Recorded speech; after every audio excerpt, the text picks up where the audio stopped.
نحمده ونصلي على رسوله الكريم أما بعد فأعوذ بالله من الشيطان الرجيم بسم الله الرحمن الرحيم ألف لام را كتاب أنزلناه إليك لتخرج الناس من الظلمات إلى النور بإذن ربهم إلى صراط العزيز الحميد صدق الله العظيم. زما محترم مسلمانانو ورونو، الله رب العزت د پیغمبر په واسطه باندې مونږ ته د قرآن نازل کړی دی او دا قرآن کې مونږ تاسو ته هر قسم احکامات دا نازل کړي او د دې قرآن په وجه الله رب العزت د دنیا کې چې کوم دی یو رڼا یو نور قائم کړی دی. ځکه چې د قرآن په وجه باندې دا ډیر خلک د تیارو نه راوتي دي رڼا ته، من الظلمات الى النور. نو صحابه کرام نبی علیہ الصلوۃ والسلام په وخت کې به صحابه کرام په مخ کې زمانه جاهلیت کې دغه خلکو داسې خلکو چې هر قسمه ګناونه به کول، شرکونه به کول، د کعبې نه به بربند طوافونه کول، خپل نونه به ژوندۍ غوولې. د دې وجه نه چې موږ ته خلک تانی رانه کې څوک ربانی بد ردی ونه وای، خو لیکن کله چې دا قرآن مجید الله رب العزت نازل کو نو به دغه خلک په خپل منکرونه رونه وګرځیدل، دشمنیانی به دوستۍ سره بدل کړي شو. صحابه کرام داسې یو مثالی زمونږ استادو د پاره جوړ شو چې صحابه کرام کم ځای ته تللی دي چې په کم ځای کې هغه وخت تیر کړی دی، اغزي کې انقلاب راوستی دی، د اغزي مذهب بدل شوی دی، د اغزي تهذیب بدل شوی دی، د اغزي ژبه بدل شوی ده. مصر، عراق، شام وغیرہ دا ځایونه دا چې نن عرب ممالک دې ته ویل کېږي دا د صحابه کرامو د راتګ په وجه باندې. صحابه کرامو ځان سره دا قرآن راوړی، صحابه کرامو خلکو ته قرآن بیان کړو، دغه په وجه الله رب العزت به دغه خلکو کې یو نور د ایمان دا قائم کړو. ځکه الله رب العزت وایي وکذلک اوحینا الیک روحا من امرنا، دا ما تاسو ته د قرآن وحی کړی دی خو روحا من امرنا، دا یو روح ته یو امر دی زمونږ د طرف نه تاسو. نو چې کلم پچا کې دغه الله رب العزت کلام راشي نو دا سړی بالکل د دین اسلام د شریعت پابند شي. ځکه چې صحابه کرام د خپل زمانی یو صحابي واقعیا بیانوي چې موږ به ځان سره 3 کاڼي راواغستل او په 3 کاڼو کې به 2 باندې تش او 10 مات کو او داغه نه بعد به چې ګمره په یو باندې ځان د بارا به خوده جوړ کو، هغه ته هم سجدي کول.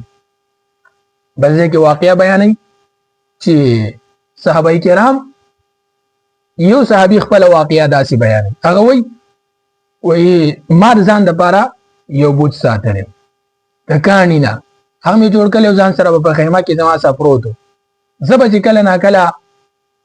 ښکار ته تلم، ښکار د پاره به وتم، دوباره علم ما به ورته سجده وکړه، سلامتیا به مې وکړه، بیا به ترې لاړم. اتفاقا یو ورځ چې زه رالم دا بوت لونو، ما دا سوچو کو چې شاید جنن دا الوت یو تلی ځکه چې دا زما خوده دی او پلا سین کې لامبو وهلی یو ځکه چې باران خو نه دی شوی چې دا لون دی. بدوی مورا چرالم بیلونو، بدری مورا چرالم بیلونو. بس یو شکی شوم د دې خبرې د معلومات د پاره ما دې ته پټ شو، یخیمه نه سیټ ته د بوټو کې پټ شوم. نو ما به چې کله د ښکار نه دغه مرغۍ دغه ښکار د څه شی به مشتله دا به مې راوړو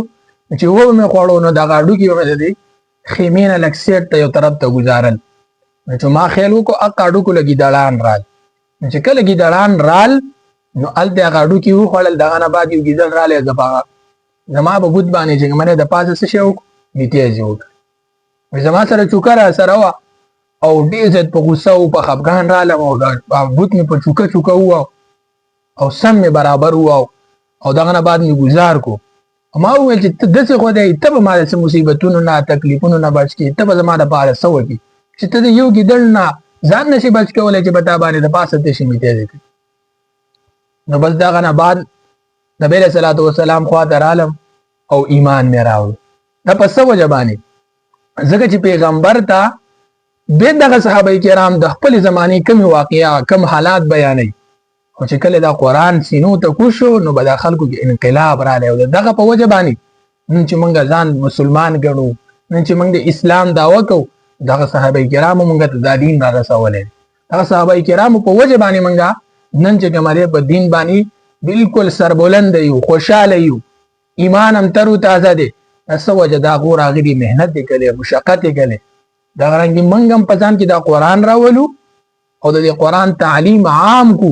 خلکو د دې تعلیم ورکو خلکو د دې احکامات بیان کو او د ټولو نړومبه خبره ده چې اول پسان کې یو کار راوستل دي د دین داغه نه بعد چې به ته چاته کې نو هغه باندې اثر کوي به هغه عمل کوي نن چې موږ وګورو په معاشره کې ډیر خلک داسې بیانونه کوي ډیر خلک داسې واعظ او نصيحت کوي او په خپل په عمل نه کوي د دې د وجې نه زمونږ په معاشره کې په هیڅ باندې مسر نه کوي